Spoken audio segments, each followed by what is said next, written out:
Halo sahabat, kembali lagi bersama saya di Alfat Films dan kali ini saya akan membahas tentang sebuah proyek film heist dari Indonesia berjudul Mencuri Raden Saleh. Tapi sebelum itu, klik tombol subscribe di bawah dan bunyikan loncengnya untuk video terupdate dari kami. Oke, start the beat. Mencuri Raden Saleh merupakan sebuah film pencurian yang bakalan disutradarai oleh Angga Dwi Masa Songko di bawah payung PH-nya sendiri yaitu Visinema Pictures. Premisnya cukup menarik, menceritakan tentang sekelompok anak muda jumlahnya 6 yang mencuri lukisan karya Raden Saleh yang ada di Istana Kepresidenan.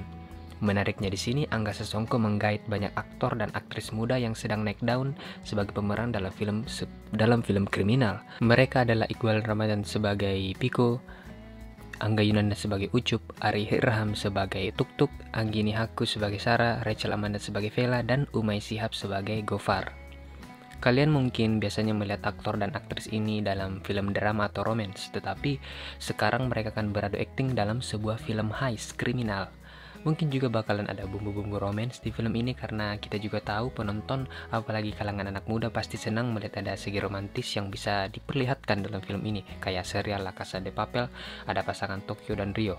Pasti bakalan works dengan baik asalkan enggak bucin aja dan ngehancurin rencana yang udah disusun matang-matang. Hal ini juga dipertegas dari pernyataan Angga Sasongko sebagai berikut. Karena keluar dari apa yang biasanya industri harapkan dari tipikal anak-anak ini, dan kenapa pada akhirnya menarik sekali melihat keenam aktor ini jadi satu dalam sebuah frame dengan sebuah cerita di mana mereka ingin mencuri sesuatu yang besar atau penting yang ada di dalam Istana Presiden. Dan maksudnya di sini adalah lukisan tersebut. Angga Dwi Masa Songko juga menceritakan proses awal tercetusnya ide film Mencuri Raden Saleh yang bertema heist ini. Dia mengungkapkan bahwa ide tersebut terbentuk sejak 2018 yang lalu setelah dia pulang dari Jogja. Namun, proses development dari film ini memakan waktu hingga 3 tahun. Hal ini karena proyek film tersebut kerap mengalami pergantian penulis naskah serta produser selama prosesnya.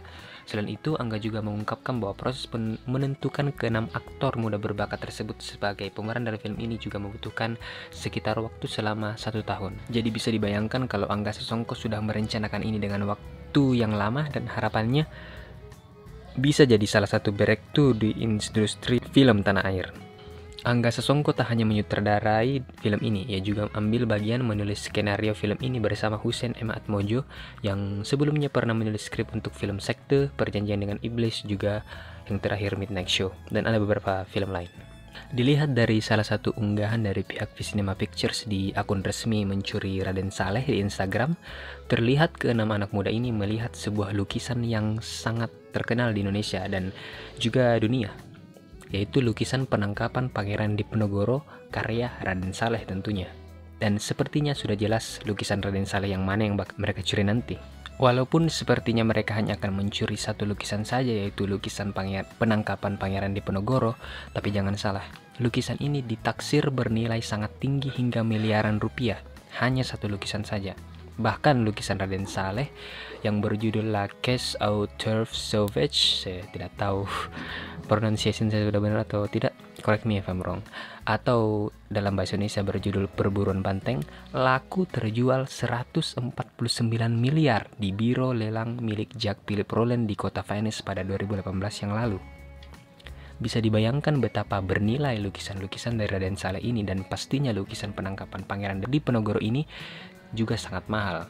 Apalagi pastinya lukisan penangkapan Pangeran Diponegoro ini dijaga oleh keamanan yang pasti ketat karena harganya yang diperkirakan sangat mahal juga dan punya nilai historis tentunya. Dan hal ini juga akan membuat ke-6 anak muda ini pastinya bakalan sulit untuk mencuri lukisan tersebut, apalagi Istana Presiden kan dijaga oleh banyak pasukan khusus pas pampres yang kalian sudah pasti tahu memiliki skill dan perlengkapan yang juga mumpuni untuk melumpuhkan segala ancaman yang ada di depannya untuk melindungi istana dan juga presiden.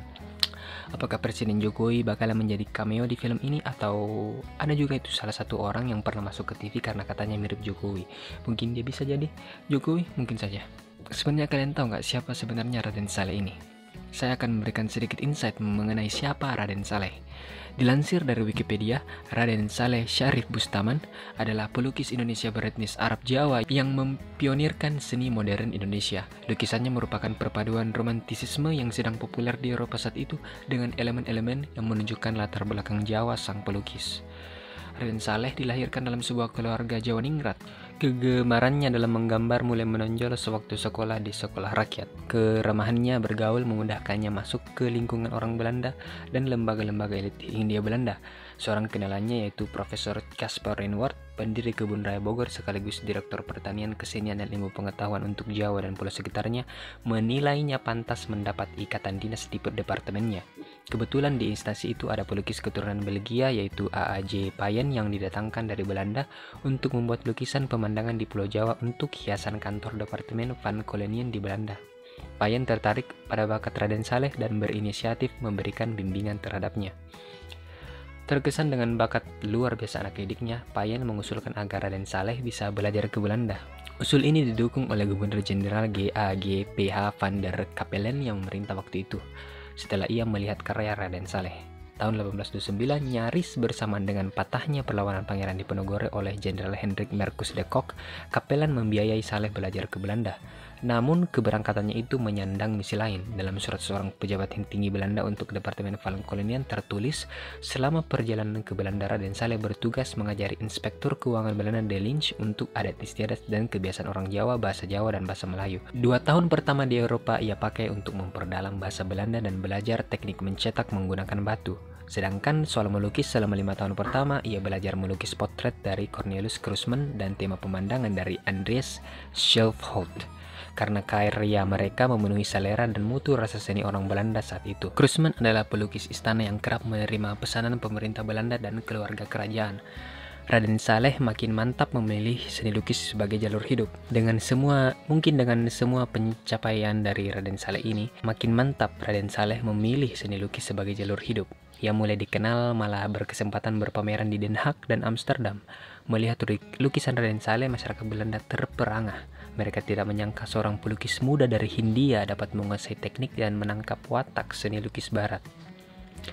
Saat masa belajar di Belanda usai, Raden Saleh mengajukan permohonan agar boleh tinggal lebih lama untuk belajar Wisseland met en Werkkunde, yaitu ilmu pasti, ukur tanah, dan pesawat.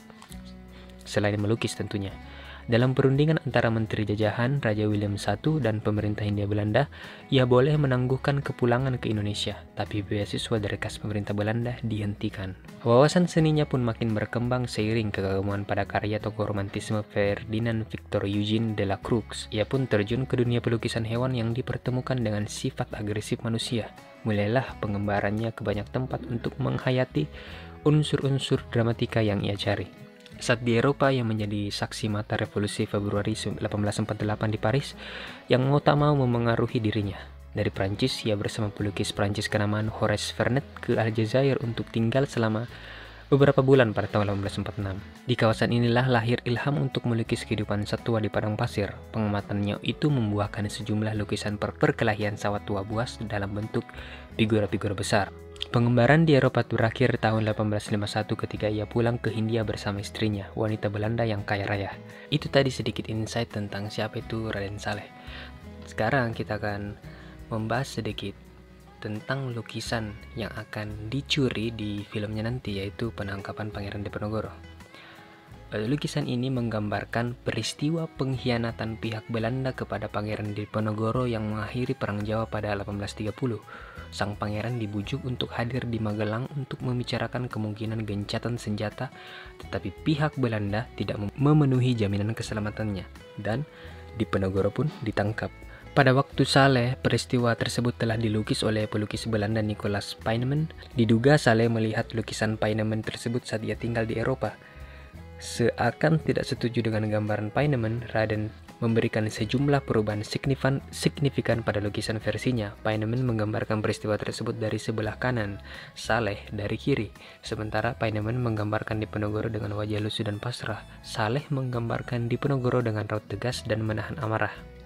Peyneman memberi judul lukisannya Penyerahan Diri Diponegoro. Saleh memberi judul Penangkapan Diponegoro. Diketahui bahwa Saleh sengaja menggambar tokoh Belanda di lukisannya dengan kepala yang sedikit terlalu besar agar tampak lebih mengerikan. Perubahan-perubahan ini dipandang sebagai rasa nasionalisme pada diri Saleh akan tanah kelahirannya di Jawa. Paineman sendiri tidak pernah ke Hindia Belanda dan karena itu ia menggambarkan pengikut Diponegoro seperti orang Arab. Gambaran Saleh cenderung lebih akurat dengan kain batik dan belangkon yang terlihat pada beberapa figur. Saleh juga menambahkan detail menarik. Ia tidak melukiskan senjata apapun pada pengikut Diponegoro, bahkan keris Diponegoro pun tidak ada. Ia menunjukkan bahwa peristiwa tersebut terjadi pada bulan Ramadan, karena itu pangeran dan pengikutnya datang dengan niat baik. Setelah selesai dilukis pada 1857, Saleh mempersembahkan lukisannya kepada Raja William III di Den Haag. Lukisan ini baru pulang ke Indonesia pada 1978. Pulangan lukisan tersebut merupakan perwujudan janji kebudayaan antara Indonesia dan Belanda pada 1969 tentang kategori pengembalian kebudayaan milik Indonesia yang diambil, dipinjam, dan dipindah tangan ke Belanda pada masa lampau. Namun dari itu, lukisan penangkapan tidak termasuk ketiga kategori tersebut karena sejak awal Saleh memberikannya kepada Raja Belanda dan tidak pernah dimiliki Indonesia. Lukisan tersebut akhirnya diberikan sebagai hadiah dari Istana Kerajaan Belanda dan sekarang dipajang di Istana Negara Jakarta. Nah, itu dia tadi sedikit cerita tentang Raden Saleh dan lukisannya yang terkenal. Tapi ada satu lagi update terbaru yang diberikan Visinema untuk film ini. Layaknya serial Money Heist di mana setiap orang punya kemampuan dan tugasnya masing-masing agar sebuah pencurian dapat berhasil, film Mencuri Raden Saleh juga seperti itu. Setiap tokoh utama punya role-nya masing-masing dan saya akan membahas role dari masing-masing karakter tersebut, mulai dari Iqbal Ramadan sebagai The Forger. The Forger apabila diterjemahkan ke dalam bahasa Indonesia adalah pemalsu. Kemudian jika dilihat dari foto yang dipost di akun official Mencuri Raden Saleh, karakter Iqbal Ramadan memegang sebuah kuas. Dari sini sepertinya kita bisa mengetahui kalau Iqbal Ramadan sepertinya akan membuat duplikat atau tiruan dari lukisan milik Raden Saleh tersebut. Uniknya lagi, The Forger sebenarnya juga adalah sebuah judul film yang dimana tokoh utamanya adalah seorang pemalsu lukisan pula.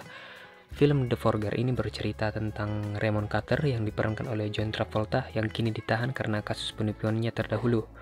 Suatu hari Raymond mendapat kabar bahwa anaknya Willie Carter yang diperankan oleh Ty Sheridan mengidap kanker stadium 4 dan sisa hidupnya tak akan lama lagi. Raymond yang sangat menyayangi anaknya ini segera ingin bebas agar bisa menghabiskan lebih banyak waktu bersama putranya. Untuk itu Raymond menyuap hakim agar bisa keluar lebih cepat.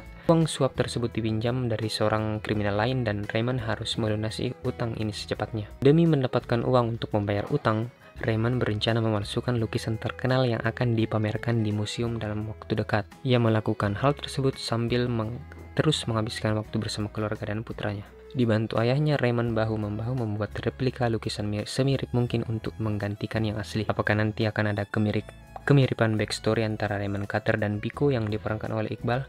Apakah mereka atau Pico melakukan ini karena terlilit utang atau ingin membayar mungkin biaya rumah sakit seseorang, mungkin keluarga? Bisa jadi. Selanjutnya ada Angga Yunanda sebagai The Hacker. Sesuai dengan namanya, role dari karakter Ucup ini akan menjadi hacker.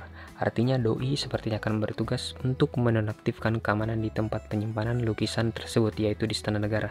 Kemudian dia bisa juga melihat CCTV, menonaktifkan CCTV atau mengalihkan perhatian para penjaga. Intinya dia akan menjadi mata dari para temannya ini. Bisa jadi dia akan bersama kawannya yang lain masuk ke istana dan menghack dari dalam, atau mungkin dia dari luar menghack dari luar. Keduanya mungkin saja. Selanjutnya ada Air Irham sebagai The Driver.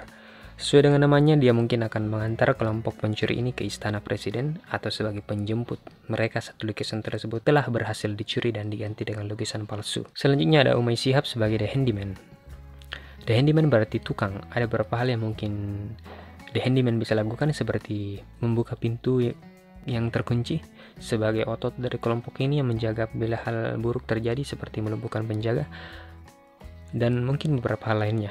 Kalau kalian tahu seperti apa mungkin tugas dari handyman, komen di bawah. Selanjutnya ada The Negotiator yang diperankan oleh Rachel Amanda. Seperti namanya, dia akan menjadi mulut dari kelompok ini.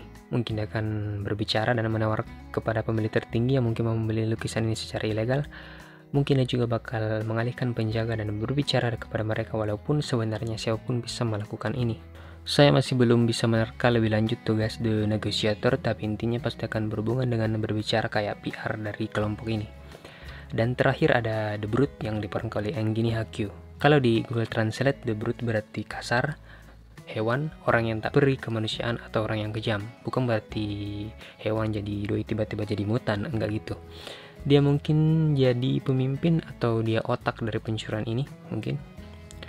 Hanya peran dari Enggi Haku yang masih belum bisa ditebak sebenarnya apa perannya. Kalian yang tahu komen di bawah tentunya. Itu dia tadi beberapa insight tentang bagaimana film Mencuri Raden Saleh. Tulis komen kalian di bawah. Bagaimana menurut kalian tentang film Mencuri Raden Saleh? Like jika kalian suka dengan video ini, share ke teman dan grup kalian. Dan jangan lupa untuk klik tombol subscribe di bawah dan bunyikan loncengnya untuk video terupdate dari kami. Oke, cut the beat.